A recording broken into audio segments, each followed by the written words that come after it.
चल बे गधे, अब जल्दी घर भी चलेगा या यहीं रात करेगा? खाने में तो कोई कसर नहीं छोड़ता, फिर चलने में इतनी कंजूसी क्यों करता है?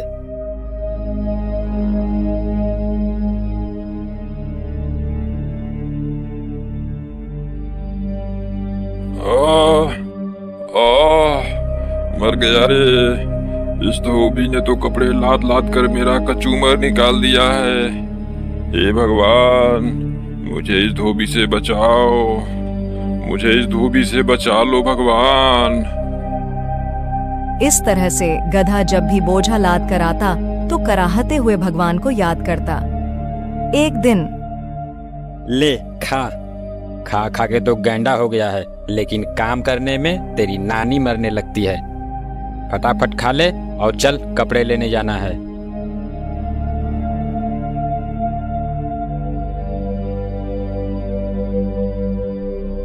अब चलेगा भी या तेरे लिए डोली मंगाऊं?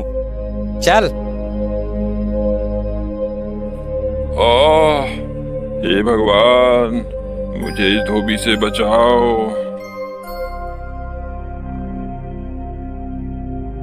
यह गधा रोज मुझे सच्चे मन से याद करता है। इसकी भक्ति ने मुझे प्रसन्न कर दिया। अब मुझे इसको दर्शन देना चाहिए। ऐसा सोच भगवान उस गधे के सामने प्रकट हुए। मैं तुमसे बहुत प्रसन्न हूं गधा, कहो क्या बात है? तुम इस तरह से मुझे रोज रोज क्यों ध्यान करते हो? तुम्हारे मन में जो भी कामना है मुझे बताओ, मैं उसे पूरा करने के लिए आया हूं। हाँ, ये कौन आ गया भगवान बनकर? भगवान तो ये हो नहीं सकते। ये जरूर उस धोबी की ही चाल है। ये वही है जो मुझे भगवान बनकर ठगना चाहता है। अरे क्या सोच रहे हो गधे? मांगो, क्या मांगते हो? मैं सोच रहा हूँ प्रभु कि मैं आप जैसा नहीं हूँ। गधा हूँ पर मूर्ख नहीं हूँ। मुझे समझ में आती है भगवान में और धोबी में फर्क। मैं उतना बेवकूफ नहीं हूँ। अब मैं तुम्हें कैसे विश्वास दिलाऊं गधे? अगर आप सही में भगवान हैं तो बताइए, सभी जानवरों के तो सींग है, मेरे सींग क्यों नहीं है? तुम्हारा सींग मेरे पास है, ये देखो। मेरा सींग आपके पास है? इसका मतलब आप सच में भगवान हैं? हाँ गधे, मैं सच में भगवान हूँ। तब एक बात बताइए भगवान, सब तो मुझे गधा समझते ही हैं, क्या आप भी मुझे गधा ही समझते हैं? अरे नहीं नहीं, तुम तो गधेराज हो। गधे ने जैसे ही यह सुना वह खुश हो गया। फिर गधे ने कहा, भगवान, मुझे अब इस धरती पर रहने की लालसा नहीं है। मुझे भी अपने साथ स्वर्ग ले चलें प्रभु। मैं तुम्हारे भक्ति से बहुत प्रसन्न हूं गधेराज, ऐसा ही होगा।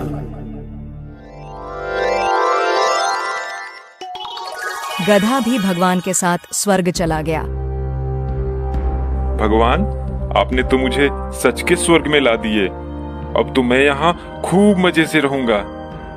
हाँ गधेराज, अब से तुम यहाँ खूब आराम से रहो। अब गधा वहां खूब मौज से रहने लगा। बागों में हरी हरी घास खाता और दिन भर घूमता रहता। एक दिन गधा घास खाते खाते इंद्रदेव के बाग में चला गया। कौन है ये गधा जो महाराज इंद्रदेव के बाग में घुसा चला आया? क्यों गधे, क्या तुम्हें नहीं पता कि ये इंद्रदेव का बाग है? यहाँ गधों का आना सख्त मना है। अरे अरे, मुझे नहीं पता था भाई। मैं यहाँ कोमल कोमल घास देखा तो चला आया खाने के लिए। आज चेतावनी देकर छोड़ रहा हूँ, फिर दोबारा यहाँ मत दिखना। चल निकल जा यहाँ से। आज तो बुरा फंसा था। वो तो अच्छा हुआ कि उसने मुझे घास खाते नहीं देखा था। कुछ दिन बीतते हैं। अब गधे को वहां बहुत अकेला सा लगने लगा था। एक दिन भगवान उसका हाल चाल जानने आए। क्यों गधेराज, दिन तो मौज से बीत रहे हैं ना? वह बहुत उदास और मायूस होकर भगवान से कहता है, भगवान, मैं यहाँ बिल्कुल अकेला हूँ। मुझे मेरे साथियों की बहुत याद आ रही है। अगर उन्हें भी आप यहाँ बुला लें तो बहुत अच्छा रहेगा भगवान। जैसी तुम्हारी इच्छा गधेराज, तुम्हारे साथियों को भी बुला लाता हूं। ऐसा बोल भगवान अंतर्ध्यान हो गए और पृथ्वी से कुछ और गधों को लेकर वहां गए। ये लो गधेराज, मैं तुम्हारे साथियों को भी ला दिया। अब इन सब के साथ तुम्हारा मन भी लगा रहेगा। अब गधा बहुत खुश हुआ। अपने साथी गधे को लेकर बागों में घास खाने चला गया।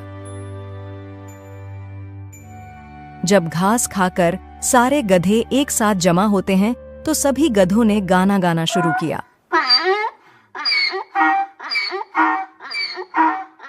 सभी गधों ने अपने आवाज से पूरे स्वर्ग को संगीतमय बना दिया। जब उसकी आवाज से स्वर्ग की शांति भंग होने लगी तो भगवान वहां आए। ये तुम क्या कर रहे हो गधेराज? तुम्हारे कारण स्वर्ग की शांति भंग हो रही है। हम तो गाना गा रहे हैं भगवान। हमारे गाने से मन को शांति मिलती है भगवान। लेकिन गधेराज, यह धरती नहीं स्वर्ग है, और यहाँ आपकी यह ढेचू ढेचू की आवाज नहीं चलेगी।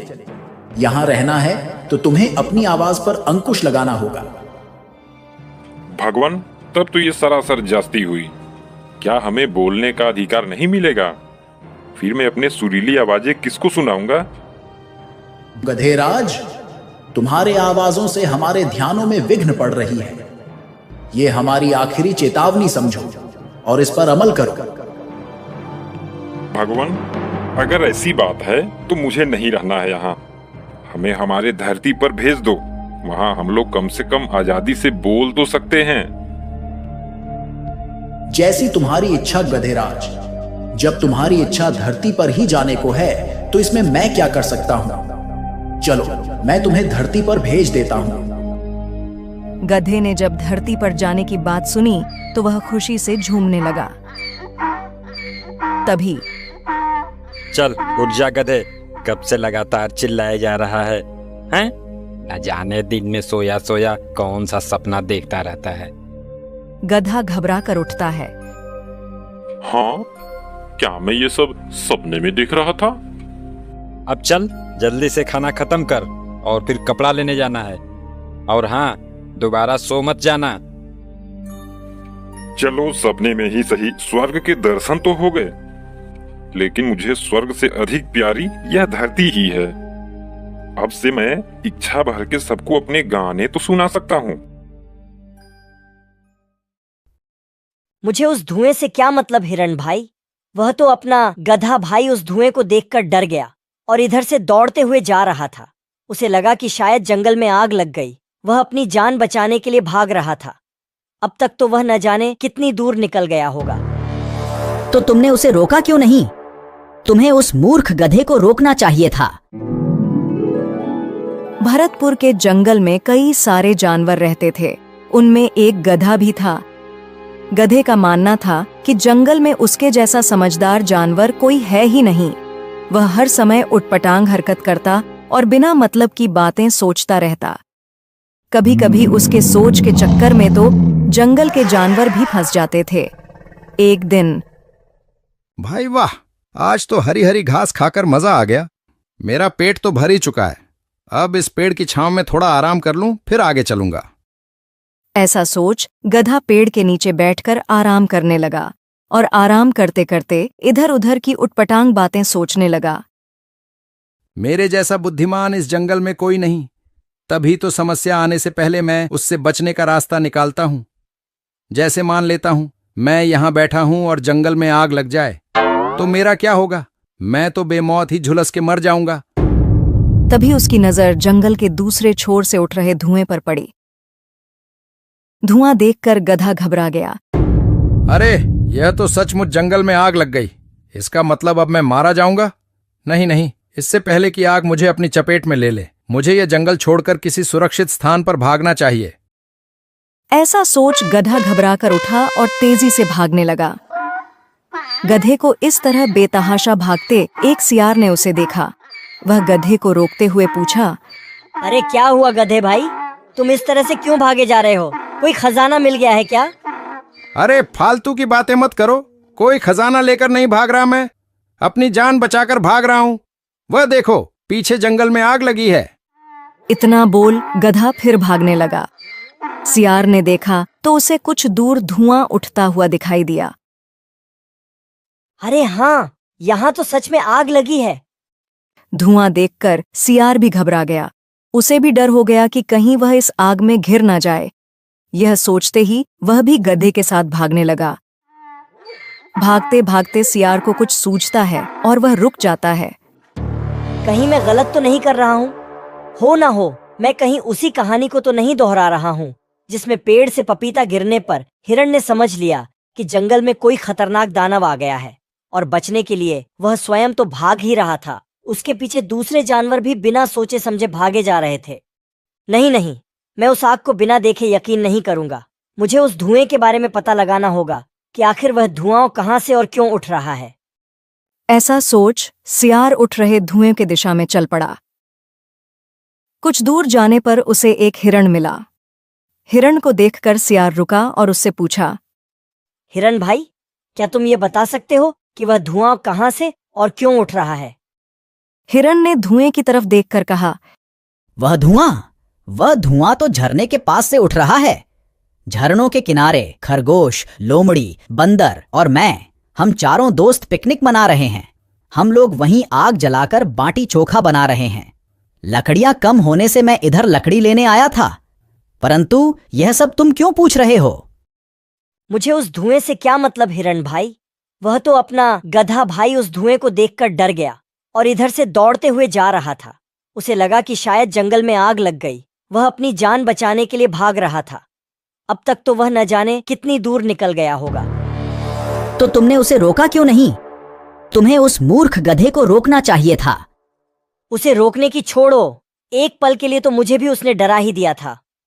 परंतु सियार भाई, यदि उसे नहीं रोका गया तो ऐसे भागते भागते सभी जानवरों को वह आतंकित करता जाएगा और जंगल में बिना मतलब की भगदड़ मच सकती है। हमें उसके पीछे जाना चाहिए और उसे रोककर सच्चाई बताना चाहिए। हाँ, तुम ठीक कह रहे हो हिरण भाई, हमें गधे को रोकना चाहिए। ऐसा बोल हिरण और सियार दोनों उसी दिशा की ओर दौड़े जिधर गधा भागते हुए गया था। काफी दूर जाने के बाद उन्हें गधा दिखा। बहुत जल्दी ये जंगल छोड़कर मेरे साथ भाग चलो, वरना आग को यहां आते देर नहीं लगेगी भाइयों। अगर अपनी जान बचाना चाहते हो तो भागो। कोई कहीं नहीं भागेगा, जंगल बिल्कुल सुरक्षित है। इस मूर्ख गधे की बात सुनकर तुम लोग भयभीत मत हो। जंगल में कहीं भी आग नहीं लगी है। हाँ भाइयों, हम वहीं से आ रहे हैं। मैं वहां झरने के किनारे अपने दोस्तों के साथ पिकनिक मना रहा था और उसी आग से उठ रहे धुएं को देखकर यह गधा समझ लिया कि जंगल में आग लगी है और यह बेवकूफ बिना सोच विचार किए भागने लगा। आग की वास्तविकता सुनकर गधा झेप गया और सभी जानवरों ने अब चैन की सांस ली। हिरण भाई, तुम्हारा यह काम बहुत सराहनीय है, जो समय पर आकर हमें घटने की सही जानकारी दी, वरना आग की खबर सुनकर हमारी तो सांसें ही रुक गई थीं। मुझे माफ कर दो दोस्तों, आज मेरे कारण पूरे जंगल वासियों को परेशानी का सामना करना पड़ता। मुझे मेरी गलती का एहसास हो गया है। अब से मैं वादा करता हूं कि बिना सच्चाई जाने कभी भी कोई कदम नहीं उठाऊंगा।